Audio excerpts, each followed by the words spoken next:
లాగుండాలంటే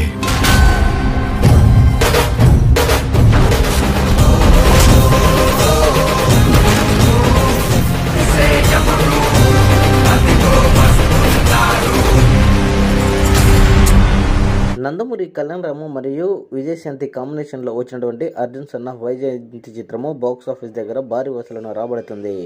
ఈ యొక్క చిత్రము బ్రేక్ ఈవెన్ కోసం 22 కోట్లకు పైగా షేర్ కలెక్షన్లలో రాబట్టాలి. అయితే ఈ యొక్క చిత్రము మొదటి రోజు 5 కోట్లకు పైగా గ్రాస్ కలెక్షన్లను రాబట్టింది. ఇక రెండవ రోజు కూడా అడ్వాన్స్ బుకింగ్స్ మార్నింగ్ షోలకు బాగానే అయినట్టు మనకు స్పష్టంగా తెలుస్తుంది. అదేవిధంగా ఈవినింగ్ అండ్ నైట్ షోలకు కూడా భారీగా అడ్వాన్స్ బుకింగ్స్ అయినట్టు మనకు సమాచారం అందుతుంది. అంటే మొదటి మరియు 2 రోజుల కలిపి ఈ యొక్క చిత్రము బాక్స్ ఆఫీస్ దగ్గర 7 కోట్లకు పైగా షేర్ కలెక్షన్లు 13 కోట్లకు పైగా గ్రాస్ కలెక్షన్లు సాధించిన చిత్రంగా నిలిచింది.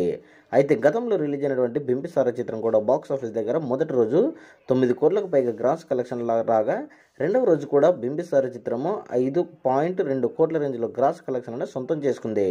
అంటే 2 రోజుల్లో బింబిసారా చిత్రము 15 కోట్లకు పైగా గ్రాస్ కలెక్షన్లను రాబట్టింది. అయితే ఇప్పుడు అర్జున్ సన్ ఆఫ్ వైజయంతి చిత్రము 2 రోజుల్లో 13 కోట్లకు పైగా గ్రాస్ కలెక్షన్లను రాబట్టింది. అంటే 2 సినిమాలు కూడా అనుకున్నటువంటి రేంజ్ కంటే కూడా బాక్స్ ఆఫీస్ దగ్గర అటు ఇటుగా ట్రెండ్ చూపెడుతూ ఉండడం విశేషమని చెప్పొచ్చు. మరి అర్జున్ సన్ ఆఫ్ వైజయంతి చిత్రము 2 రోజుల కలెక్షన్లపై మీ యొక్క అభిప్రాయాన్ని కామెంట్ సెక్షన్ కూడా తెలియజేయండి.